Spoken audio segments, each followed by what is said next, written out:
예, 말씀드린 것처럼 새로운 근본역을 또 보면서 하나님께서 또 여러 지체들에게 무려 12년에 걸쳐서 헌신한 결과 또 다른 하나의 성경이 나왔네요. 영어 성경도 보면 위클리프부터 시작해가지고 뭐 틴데일 성경, 그다음에 그레이트 바이블, 매튜 바이블, 그다음에 하여간 6-7개에서 마지막 킹제임 성경으로 완성될 때까지 하나님의 말씀을 사모해서 여러 사람들이 번역을 했고, 요한 칼빈 같은 경우도 프로 자기 그 사촌인가요? 올리베 땅이라고 하는 분과 함께 킹제임 성경하고 똑같은 불어 성경을 번역을 했고, 그 이후에 마틴 루터가 번역한 같은 킹제임 성경과 같은 그 독일어 성경을 화란어죠, 네덜란드어, 그다음에 스웨덴어, 크로아티아어, 뭐 세르비아어 해서 당시에 한 20여 개의 유럽어로 급속하게 하나님께서 번역을 하셨다. 그래서 종교 개혁의 최종 아주 제일 중요한 선물은 하나님께서 완전 무결한 성경을 주시고 그 성경으로 온 세계의 언어들로 번역해 하셨다. 우리는 그나마 정말 기적과 같이 1994년에 기적과 같이 우리에게도 이제 킹제임 성경이 들렸고, 이제 곧 30주년이 내년이면 30주년이네요. 하나님께서 허락하시면 해가 내년은 킹제임 성경 강연회라도 한번 생각 중에 있습니다. 기념하는 뜻도 있고요. 자, 어쨌거나 그 하나님께서는 우리에게 영감으로 성경을 주셨다고 디모데전서 3장에 말씀하셨죠. 디모데후서 3장에 말씀하셨죠. 그 주신 성경 기록이 우리에게 남아 있는데 그 기록들을 영원토록 보존하시겠다. 그래서 그 약속을 시편 12편 6, 7절에 하셨는데 그 약속대로 지금 우리 손에 보존된 성경이 전 세계의 거의 모든 언어로 다 이렇게 들려 있습니다. 얼마나 하나님은 신실하게 약속을 지키시는 분인가. 문제는 어디에 있느냐?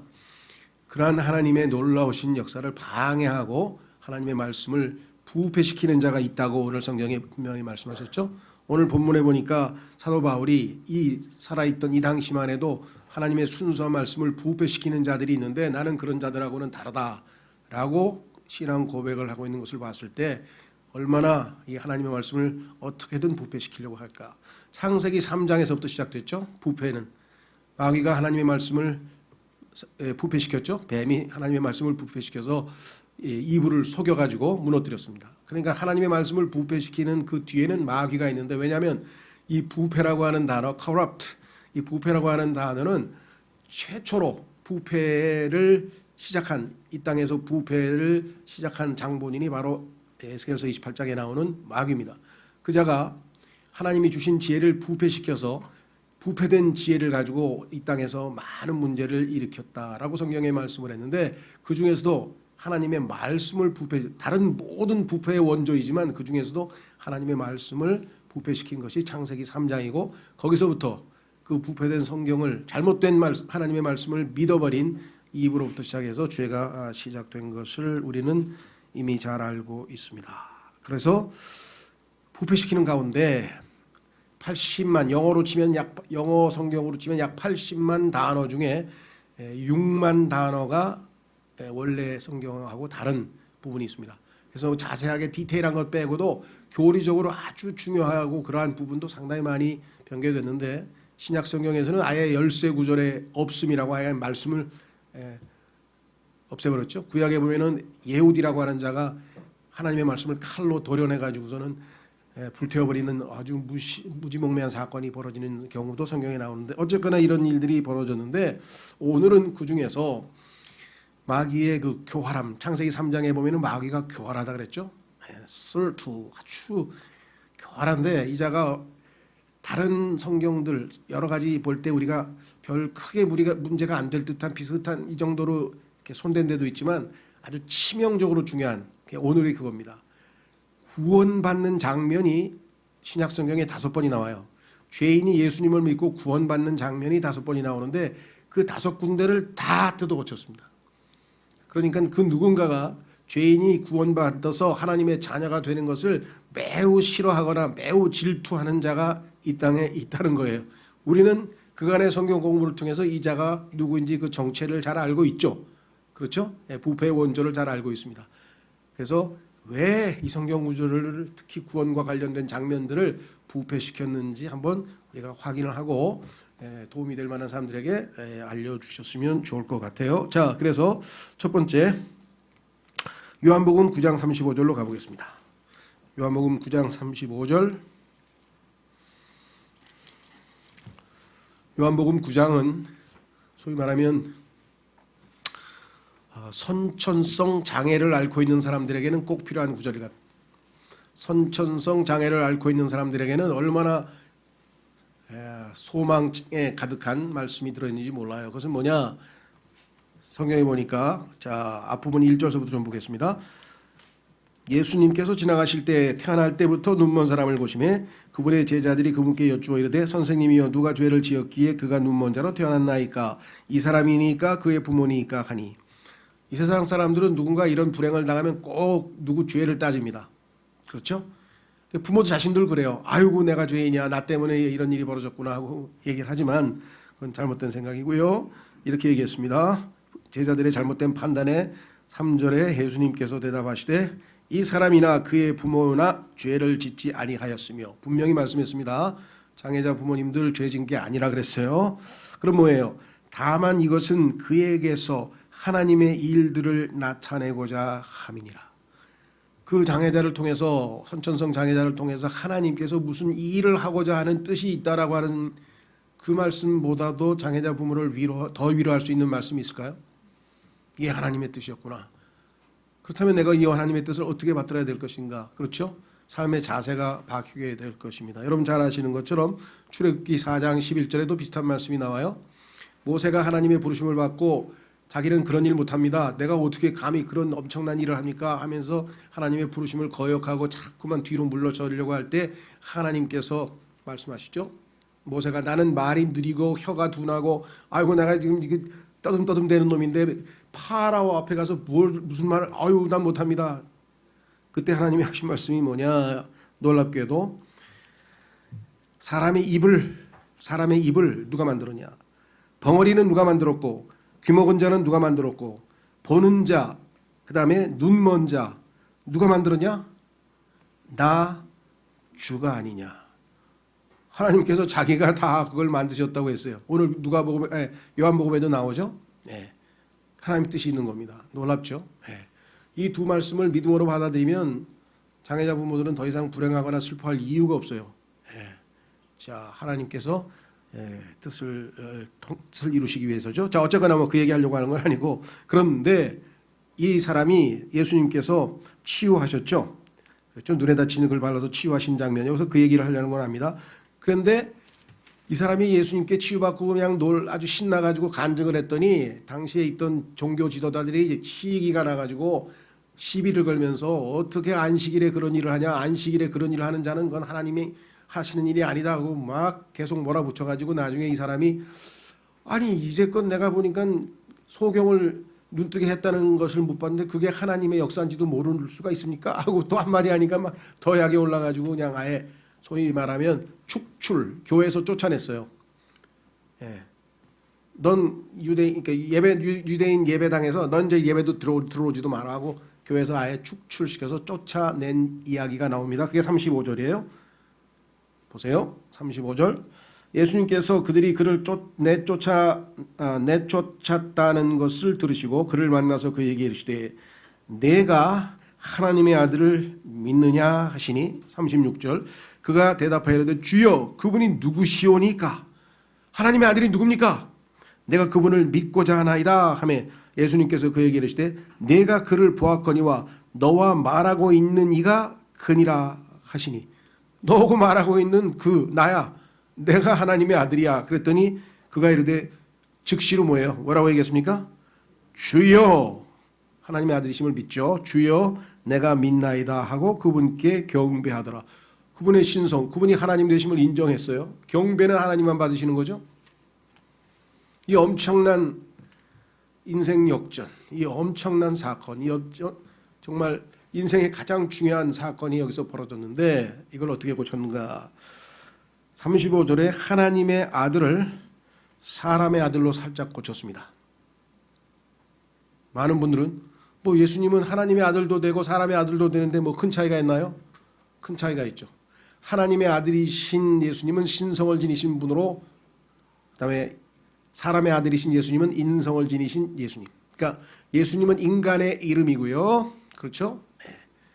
그다음에 주님은 온 우주 만물을 창조하신 창조주를 일컬을 때 그분을 주라고 합니다. 그래서 성경에 보니까 아버지와 아들과 성령의 이름 곧 주라고 하는 이름. 아버지의 이름도 주, 아들의 이름도 주, 성령의 이름도 주. 그래서 이름들이 아니라 이름이 하나뿐이 없어요. 주님이에요. 주. 자, 그래서 주여 하고 지금 그분의 신성을 인정하는 신앙 고백을 하고 구원을 받는 장면이 여기에 분명하게 나와 있죠. 그렇죠? 자, 그러니까 여기 보시면 사람의 아들로 예수님을 받아들이는 사람들이 오늘날에 우리가 소위 말하는 자유주의자들입니다.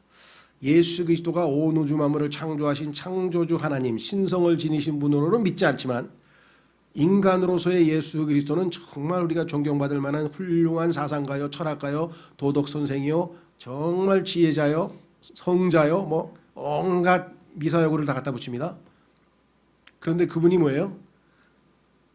Your maker, 당신을 만드신 자라고 구약성경에 써있죠. 메이커란 말을 썼어요. 메이커. 요즘에 메이커 좋아하는 사람이 있는데 진짜 중요한 메이커는 안 따르고 어디 이상한 메이커만 쫓아다니는. 진짜 메이커가 누구예요? My maker, 나를 만드신 분, 나를 창조하신 분, 그게 그 예수 그리스도셔요. 근데 그것도 모르고 온갖 미사여구를 이렇게 발라서 진짜 본질적인 것을 놓치고 있다라는 것이죠. 그래서 예수님께서 제자들에게 그 얘기 하셨잖아요. 계명에 대해서 질문하니까 예수님께서 설명을 하다가 나중에 질문을 합니다. 질문 다 끝났어?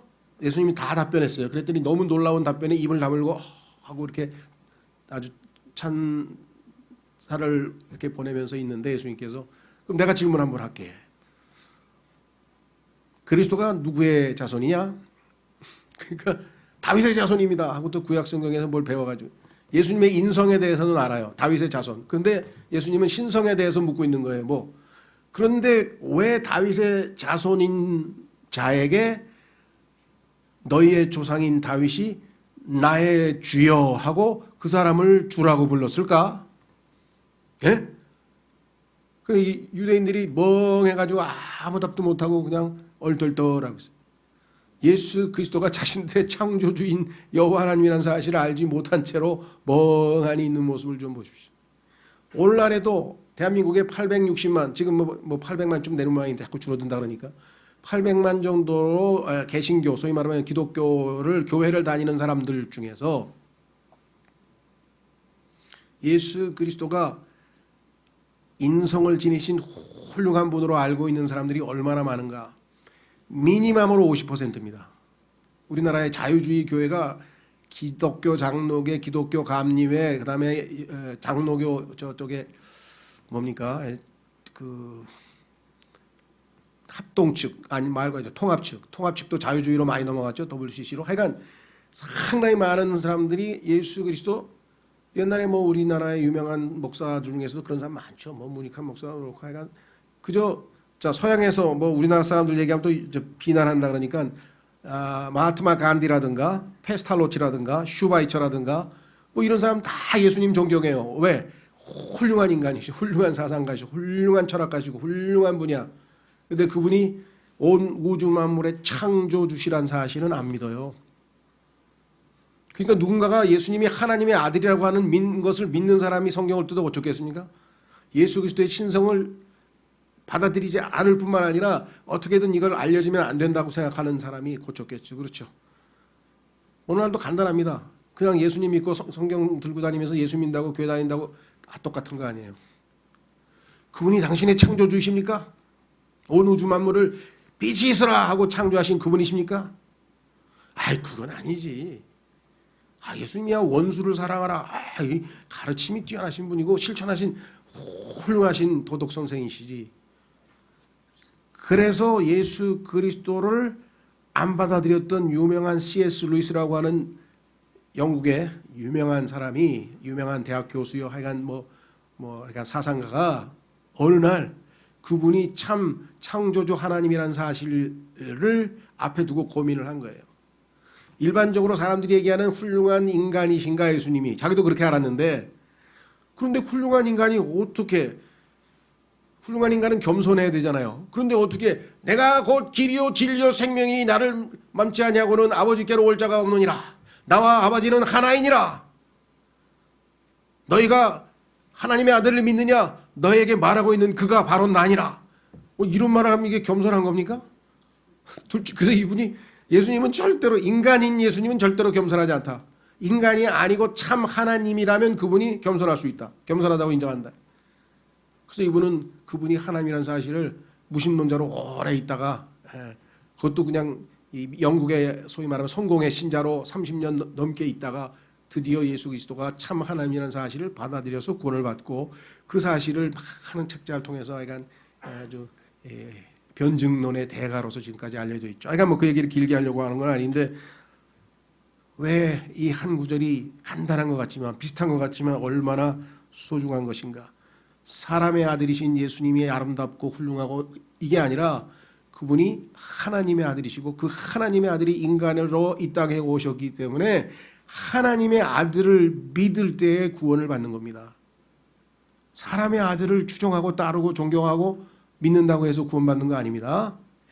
그래서 첫 번째 우리는 하나님의 아들이신 예수 그리스도를 사람의 아들로 이렇게 성경을 또 고친 것은 성경을 부패시킨 행위다라는 사실을 우리가 분명히 인정하고요. 두 번째, 이것도 같은 내용인데요. 누가복음 23장으로 가겠습니다. 누가복음 23장에 가면은 여러분 잘 아시는 두 명의 강도가 예수님 옆에 붙어 있다가 하나는 예수님을 인정하고 하나님은 예수님을 거부했죠.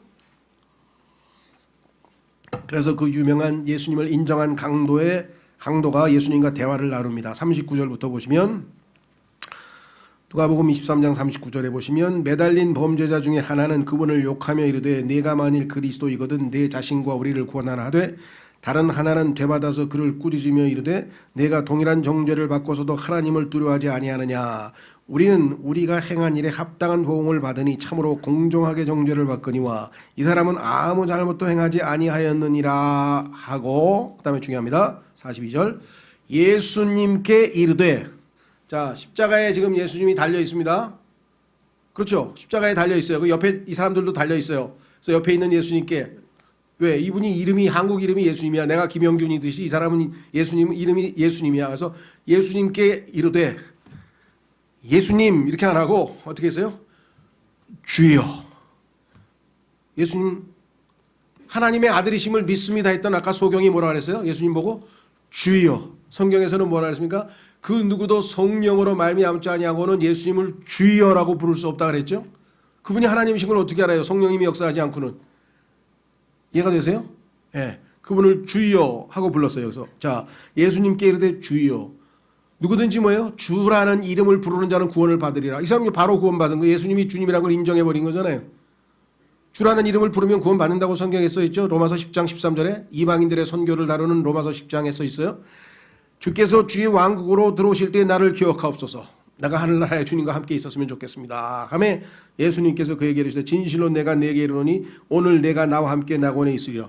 구원받은 거 입증해 주셨잖아요. 나와 함께 있겠다고 약속하셨죠. 이 엄청난 구절을 어떻게 고쳤는가. 자 뭐라고 고쳤나 보세요. 예수님께 이르되인데 예수님께 빼버리고 이르되 말했다. 뭐라고? 예수여. 예수여. 여러분 생각 어떻게 해요? 뭐 예수님을 예수님이라고 부르는 게 잘못된 겁니까? 잘못된 거지. 왜? 여기서는 이 사람이 예수님이 하나님이신 것, 신성을 지니신 분, 하나님의 아들이신 것을 알고 인정하고 신앙을 고백하는 장면이지 예수님 보고 예수님이라고 부르는데 어떤 사람이 저를 찾아왔어요. 처음 뵙겠습니다. 반갑습니다. 근데 갑자기 김영균 씨, 네, 뭐 얘기하면 이러고 저러고 얘기합니다. 근데 갑자기 주여 하고 무릎을 꿇고 갑자기 내 앞에서 그럼 둘 중에 하나죠. 청량리로 보내든지 정신병원으로 보내든지 아니면 뭐예요? 이 사람은 당연히 정신병원으로 가야지. 근데 예수님께는 뭐예요? 예수님한테 그렇게 고백했다면 주여 했으면 뭐 예수님이 주님이시든지 아니면 또라이든지 둘 중에 하나. 근데 예수님 당연히 경배를 받으셨다. 왜? 주님이시니까. 그렇죠? 이것도 역시 똑같아요. 자유주의자들, 예수 그리스도의 신성을 인정하지 않는 사람들이 그렇게 예수 그리스도를 인간으로서 예수님의 초점을 맞추는 사람들.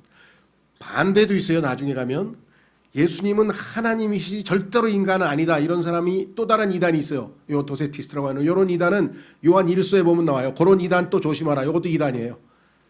야, 참 마귀는 교묘하죠. 처음에는 막 신성을 막 공격해. 저한테 어떤 분이 그래서 저희 교회에 다녔던 분이에요. 한 몇 년 다녔어요. 그것도. 이제 안 다니신 지 그것도 7, 8년, 10년 가까이 됐는데 하여간 초반에 굉장히 오래 다녔어요. 한 5, 6년 이상 다니신 것 같아요. 오늘날 나한테 찾아오셨어요. 형제님, 예. 예수님은 하나님의 아들이시죠? 아, 예, 물론입니다니까. 그런데 왜 성경에 예수님이 사람의 아들이라고 돼 있어요? 예수님은 사람의 아들이시기도 하기 때문입니다. 무슨 소리야? 난 예수님이 하나님의 아들인 것밖에 안 믿어. 난 절대로 안 믿어. 예수님이 왜 사람의 아들이야? 그런 걸 왜 믿어? 막 너무 충격을 받아가지고 내가 하나님의 아들이십니다. 근데 그분이 인간의 몸을 입고 이 땅에 오셔서 사람의 아들이 되신 거죠. 그래야 사람이니까 사람을 대신해서 죽을 수 있지. 하나님이 어떻게 우리를 위해서 대신 죽을 수 있습니까? 그래서 성육신의 신비가 거기 있지 않습니까?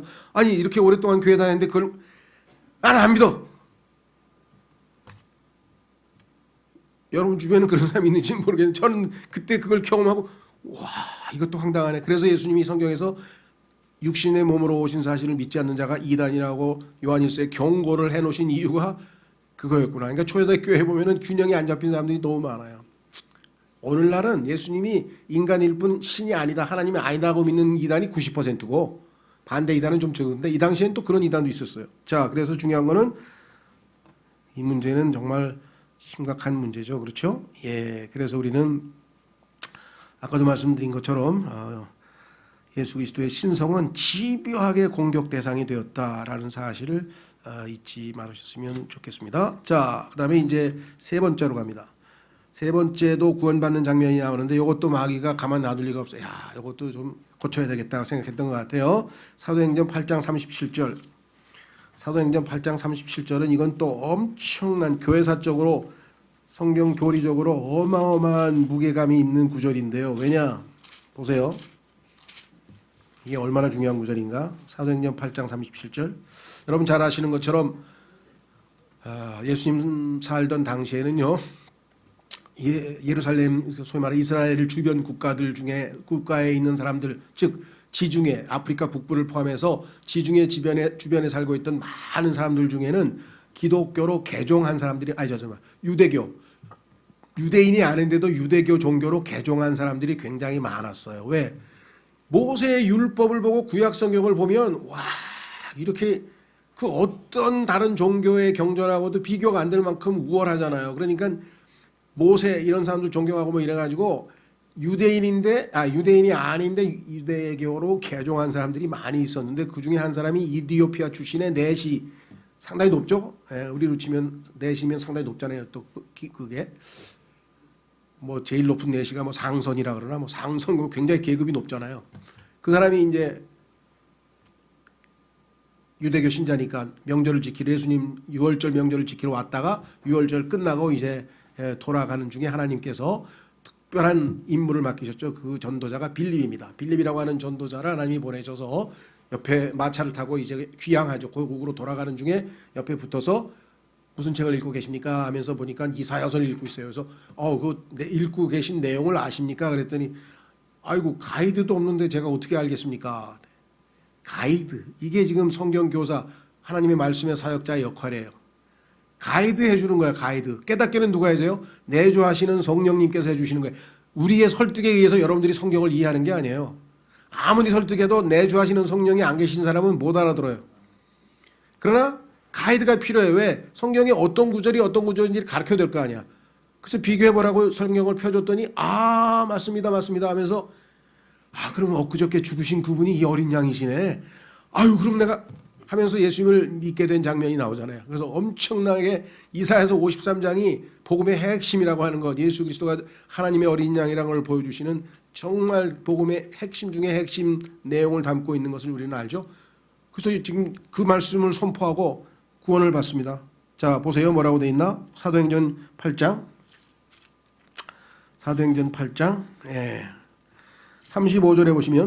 35절에 보면 이에 빌립이 입을 열어 바로 그 성경 기록에서부터 시작해요. 이사야서 53장서부터 시작해서 누구를 선포했어요? 그에게 예수님을 선포하니라. 예수님에 대해서 알려줬죠. 그들이 계속해서 길을 가다가 이제 뭐 교제했겠죠. 그 예수님이 그분이셨구나. 그러면 그럼 창세기 3장에 나와 있는 그 처음에 가죽을 입힌 그 어린 양이 그분이셔요? 하면서 모르겠어요. 그런 대화를 했는지 모르지만 막 더 좋아서 그냥 이제 깨달음이 오고 막 성령께서 들어가시니까 구약 성경을 많이 읽었을 거 아니에요. 유대인도 아닌데 유대교로 회심했을 정도면 성경을 얼마나 많이 공부했겠어요. 그렇죠. 그랬으니까 이 사람이 막 질문하고 그러니까 계속해서 대화를 하다가 어느 물의 이름에 오아시스가 있었나 보죠. 내 시가 이르되 보라 여기에 물이 있으니 무엇이 내가 침례받는 것을 방해하리요 하며 내가 지금 구원받았는데 침례받아도 되냐?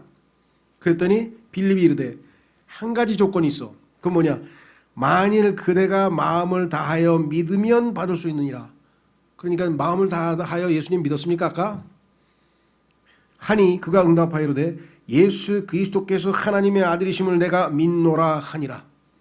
그러니까 빨리 침례 받겠다. 이 엄청난 구원과 그 이후에 간증. 성경에서 보면은요, 침례라고 하는 것은 선한 양심의 고백이라고 베드로전서에 써 있죠. 선한 양심이 내가 이제는 예수 그리스도와 함께 죽고 옛사람이 죽고 장사됐다가 예수 그리스도와 함께 새 사람으로 부활해서 이제는 하나님에 대하여 의에 대하여 새 생활을 시작하노라 하는 것을 간증하고 선포하는 간증하는 행위라고 성경에 써 있다 이 말이에요. 침례가. 이 사람은 받겠다는 거예요. 나 옛사람 이제 죽었어. 이제 아니야 나. 얼마나 놀라운 고백입니까? 야, 이걸 보니까 큰일 났어. 왜? 로마 가톨릭 교회에서는 유아 세례를 주는 거예요. 갓난쟁이를 갖다가 침례를 줬는데 여기 보니까 마음을 다하여 믿으면 이게 유일하게 침례받을 수 있는 조건이야. 근데 갓난쟁이가 무슨 복음을 들은 적이 있어요. 믿은 적이 있어요. 이거 완전히 말이 안 되죠? 전략은 뭐냐? 여러 가지 이유가 있어요. 그 중에 하나가 뭐냐? 빨리 가톨릭 집안에서 태어나면 빨리 입적을 시켜. 그래서 명단에 올려. 그리고 그냥 구원받았다고 거듭났다고 쳐. 그럼 뭐예요? 교인을 확보하는 거예요. 그래서 교인 확보 수단으로 쓰는 것. 그 중에 하나, 여러 가지가 있지만 그 중에 하나. 왜? 올려야지 빨리. 이것을 교회사 2000년에서요. 죄송합니다. 영어로 써서 Baptismal Regeneration. 베프티즘이라고 하죠. 침례. 침례에 의한 중생. 거듭나려면 하나님의 아들이 되려면 믿음으로 부족해. 뭘 받아야 돼? 침례를 받아야 돼. 그래서 일반 교회에서 세례 받으면 구원받았다고 자꾸 착각하는 거예요. 세례하고 구원하고는 아무 상관이 없어요. 오히려 믿습니다 하고 믿음으로 구원받으면 뭐예요? 이제 사람들에게 공개적으로 당신의 옛사람은 죽었고 새 사람으로 살겠다고 간증 한번 하고 싶으십니까? 그런 각오가 돼 있습니까? 아니면 여전히 옛사람 구원은 받았지만 옛생활 방식으로 그냥 살 겁니까? 아니면 나는 이제 아니야 옛사람 죽었어요. 나 묻어주세요. 수장 물속에 장사 지켜주세요. 하고 진정으로 선한 양심이 있으십니까? 고백하실 겁니까? 순종하시겠습니까? 예 하겠습니다. 하고 자발적으로 자기가 하겠다 이렇게 하는 거예요. 들려? 이 엄청난 구절을 뭐예요? 삭제시켜. 지워. 그래서 성경에 보면은 킹제임 성경을 제외한 모든 성서에 없음 이렇게 나와 있어요.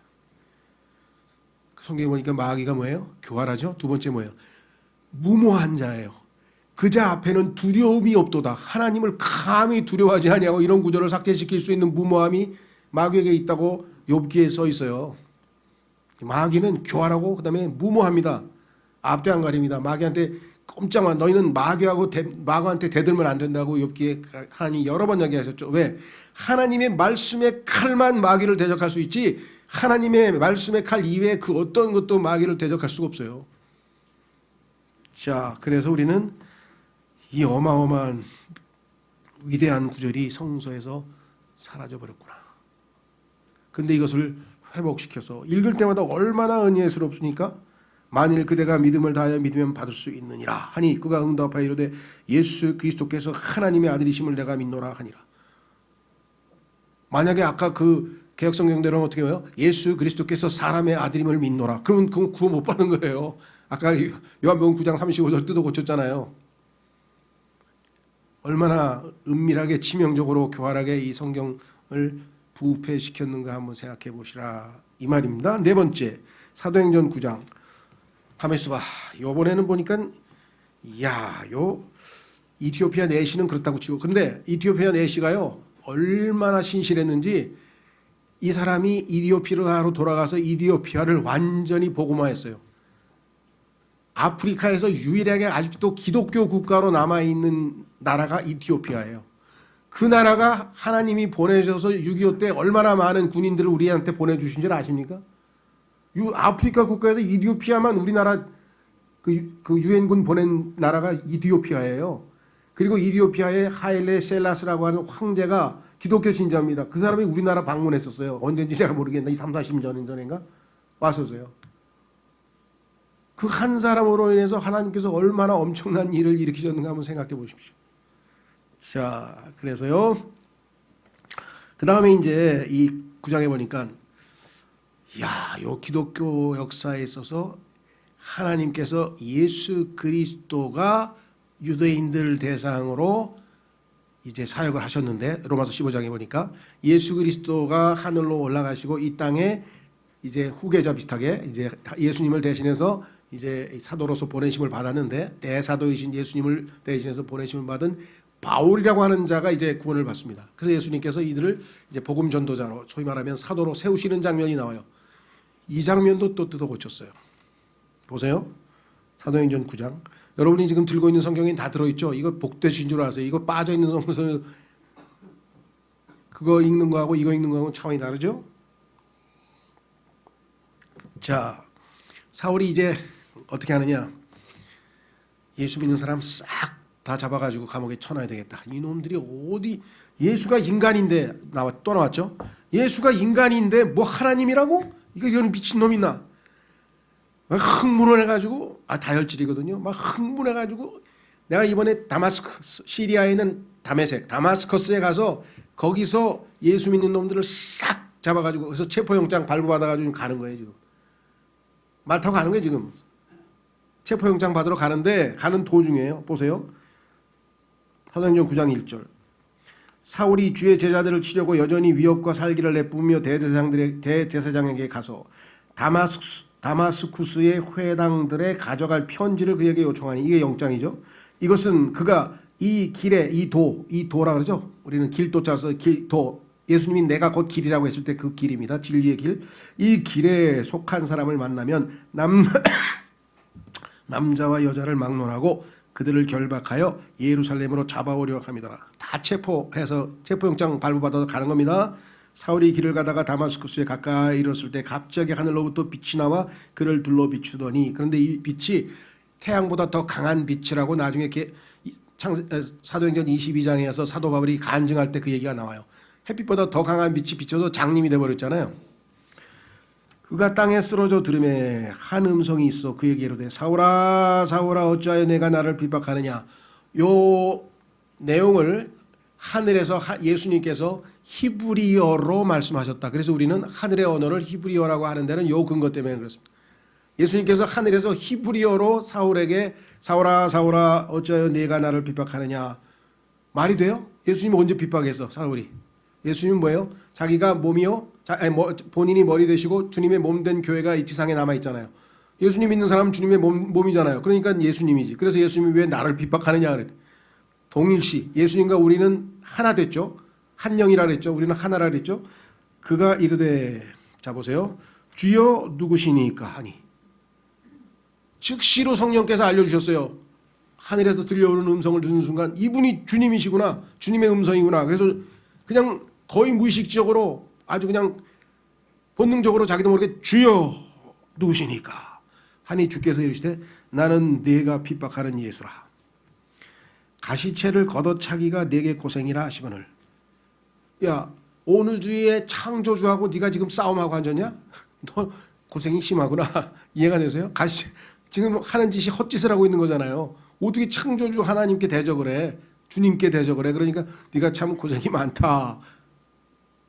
요 구절도 뺐어요. 이거 주님이 사울을 지금 위로하시는 것 같은데 너 고생이 많구나라고 하시는 것 같은데 왜 뺐는지 모르겠어요. 이거는 하여간 이것도 생략하고 그 다음에 그가 어디까지 생략했나 보세요. 그가 떨며 놀라 이르되 주여 내가 무엇을 하기 원하시나이까. 여기까지 가시채부터 시작해서 거기까지를 싹 도려냈어요. 자 앞부분은 모르겠어요. 가시체를 걷어라 자기가 내게 고상이란 말을 왜 뺐는지 모르겠는데 내용상으로 볼 때는 뭐 그게 그냥 뭐 위로하는 정도 같아요. 근데 뒷부분은 어떤 겁니까? 그가 떨며 놀라 이르되 주여, 이분이 주님이시구나. 한순간 뭐예요? 내 인생은 이제 뭐예요? 완전히 바뀐 거야.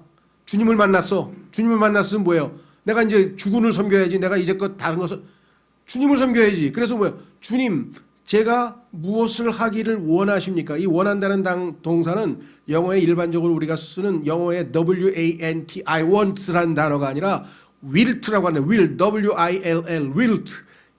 이제 구약에서는 T가 붙었는데요. will 무슨 뜻이에요? 하나님의 뜻이라고 하는 단어의 명사예요. 하나님의 뜻. 나를 향한 하나님의 뜻이 뭐냐 이 말이에요. 내가 이 땅에 왜 태어났냐 이게. 내가 무엇을 하는 게 내 인생의 목적입니까? 내가 내 인생이 무엇을 위해 존재하는 겁니까? 알려주십시오. 주님, 예수님 믿고 구원받은 사람의 첫 번째 고백은 이거 아닙니까? 이제껏 내가 완전히 하나님과 등을 지고 살았구나. 그래서 돌이켰어요. 하나님과 다른 각자 제 길로 갔다가 my way 각자 제 길로 갔다가 이제 the way of the Lord 주의 길이신 예수 그리스도께로 돌아와서 주님과 함께 하늘나라로 가는데 그 길을 걸을 때 내가 해야 될 일이 무엇이냐, 나를 향하신 하나님의 뜻이 무엇입니까? 그래서 그리스도인들이 제일 궁금한 게 항상 그거잖아요. 하나님께서 내가 뭘 하기를 원하실까요? 나를 향하신 하나님의 뜻이 무엇일까요? 그래서 우리는 성경 설교도 했었어요. 하나님의 뜻을 분별하는 법 뭐 이렇게 해서. 그런데 이 구절을 삭제시켜버렸어. 그리스도인의 당연한 첫 번째 하나님 앞에서의 진정한 고백. 하나님, 내가 뭘 하길 원하십니까? 하나님, 이제 내가 구원받아서 하나님의 자녀가 되는데 이제껏 마귀의 자녀로 살았습니다. 이제껏 내 멋대로 살았습니다. 내가 내 건 줄 알고 내 몸이, 내 돈이, 내 것이 모든 게 다 내 건 줄 알았는데 그게 다 하나님 거 아닙니까? 그러면 하나님이 나의 주인 아니십니까? 피값으로 사시지 않았습니까? 그러면 이제 하나님, 내가 뭘 하는 게 내 인생의 제일 올바른 일입니까? 하나님, 뭐하러 나를 이 땅에 남겨놓으셨습니까? 앞으로 내가 주님이 부르시는 그날까지 뭘 하고 살아야 되겠습니까? 그걸 물어보는 거잖아요 지금. 예수님께서 좀 이따 나중에 누구 시켜서 가르쳐 줄 테니까 우선 하고 일단 얘기를 하셨죠. 그래서 뒤에 이제 가서 바나바가 가서 가르쳐 주는 장면이 나오는데 이 엄청난 놀라운 고백을 또 고쳤다. 이게 보통 일이 아니죠. 이 어마어마한 성경 구절이 빠졌는데 뭐 80만 단어 중에서 6만 단어면 뭐 10%도 안 되는데 그 10%도 안 되는 걸 가지고 자꾸 이렇게 호들갑을 떠세요. 10%가 아니라 0.0001%만 우리 음식에다가 물에다가 비소를 10% 타면 어떻게 되겠습니까? 다 죽어요. 몰라서 그렇지 이런 정확하지 못한 구절들을 읽다가 보면은 영적으로 건강하게 성장하기는 쉽지 않거든요. 어디서 뭐가 틀렸는지 어떻게 알겠어요? 그렇죠. 자, 마지막으로 사도행전 16장 31절. 이것도 뭐 아주 유명한 구절입니다. 빌립보 간수가 사도 바울이 복음 전하다 감옥에 갇혔어요. 그래서 감옥에 갇혀서 이제 막 나 같은 자가 주님을 위해서 이렇게 박해를 받고 고난을 받고 이런 영광인가 하고 막 찬송을 드립다 불러대니까 얼마나 놀랐겠어요. 간수들이. 이놈들이 얻어맞아가지고 돌로 얻어맞고 피를 흘리고 막 와가지고서는 막 찬송을 부르고 앉아서 이게 뭐가 기뻐? 왜 기쁘지? 막 이러고 있는데 갑자기 옥문이 열리더니 와르르 막 지진 같은 게 나고 와 이거 하고 가보니까 안에 있는 그 죄수들이 도망을 안 가고 기다리고 있어. 이런 일이 다 있어요.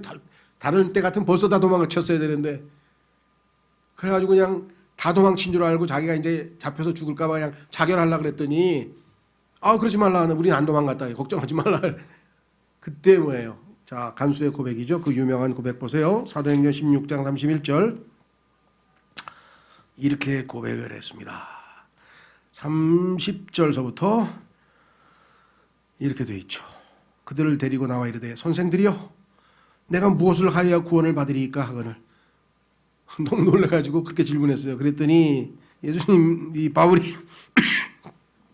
31절에 바울이 말하기를 그들이 이르되 바울과 실라죠. 두 사람이 얘기하되 뭐라 했냐면 그들이 이르되 주 예수 그리스도를 믿으라 그리하면 내가 구원을 받고 그 다음에 내 집이 받으리라 하며 주의 말씀을 그와 그의 집에 있던 모든 사람에게 말하니라.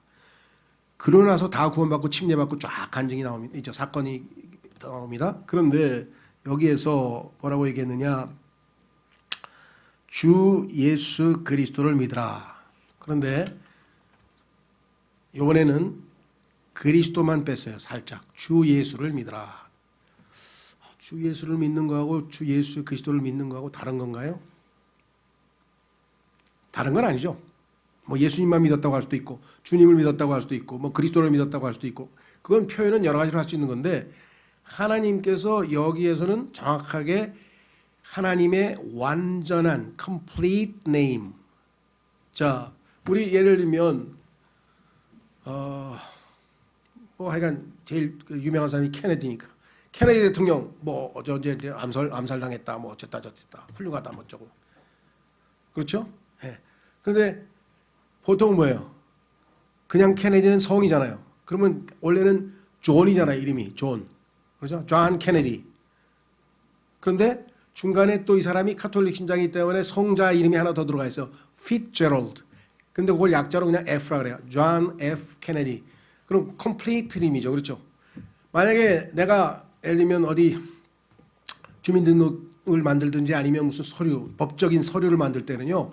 그냥 케네디라고 쓰면 안 돼요. 성도 쓰고 이름도 쓰고 다 써야 돼. 중간 이름도 써야 돼. 피츠제럴드까지 다 써야 돼. 왜? 이 사람의 완전한 이름이 존 F 케네디이기 때문에 물론 F는 약자로 쓸 수 있어요. 그건 이제 이미 다 알려진 피츠제럴드라는 거 다 아니까. 그 서양 사람들 이름이 다 이렇게 세 단계로 돼 있어요. 그렇죠? 예.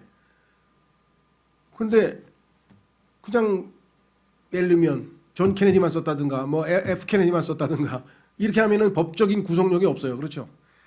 물론 우리가 케네디 대통령 그 존 케네디 아니야 뭐 이렇게 얘기할 수도 있지만 상황에 따라서 필요한 경우에는 완전한 이름이 필요한 때가 있어요. 하나님께서는 이 순간에 삼위일체 하나님이신 주 하나님 아버지 예수 그리스도는 뭡니까? 기름 부음을 받은 자란 뜻이에요. 그래서 성령에 의해서 기름 부음을 받은 자. 그래서 주 예수 그리스도를 믿으라 해서 하나님의 완전한 이름을 여기서 지금 정확하게 특히 이방인들에게 알려줬어요. 그렇죠? 예. 그런데 누구 마음대로 그리스도를 뺍니까? 성경에 보면 그리스도라고 하는 단어를 뭐 수십 차례 뺐어요. 그러니까 그리스도를 싫어하는 누군가가 빼지 않고서는 왜 이걸 뺐는지 이해가 안 될 정도로 많이 뺐는데 여기에서 하나 뺐습니다. 지금은 없지만 예전에 보면 전철이나 이렇게 역에 가면은 거울 하나 있죠. 큰 거울 하나 있고 거기에 보면 주 예수를 믿으라 그리하면 너와 내 집이 구원을 받는다 이렇게 써놓고 밑에 무슨 교회 증정해가지고 많이 했는데 주 예수 그리스도를 믿어라라고 성경에 하나님이 돼 있지 주 예수를 믿으라 그리하면 내가 구원을 받고 내 집이 구원을 받는다는 말은 성경에 없어요. 정확하게 우리는 말씀드린 것처럼 삼위일체 하나님을 예표하는 모든 완전한 이름으로 하나님께서 말씀을 하셨다는 것을 우리가 알 수가 있습니다. 이와 같이 성경에 보면 죄인이 예수 그리스도를 믿고 구원받는 장면이 나올 때마다 누군가가 이것을 자꾸만 손을 대서 이 장면마다 다 부패된 모습으로 만들었다는 것은 보이지 않는 손길이 있다는 것을 우리가 알게 되겠죠. 그렇죠? 그래서 우리가 영적 싸움을 벌이고 있다라고 하는 것입니다. 그래서 우리는 이것 이외에도 아까 제가 말씀드린 것처럼 2013년 여름 수련회 가서 구약 성경에서 중요한 구절 59절, 신약 성경에서 중요한 구절 59절 변개된 내용들을 가지고 공부를 했는데 그 듣고 싶은 사람들이 오면은 그냥 듣기보다는 이게 자료가 있어야 보면서 들어야 훨씬 더 도움이 될 것 같아서 그걸 좀 복사해서 주려고 자꾸 성경 구절에 대해서 질문하시는 분들이 덜어 있으시니까 제가 좀 찾는 중인데 뭐 없으면 이제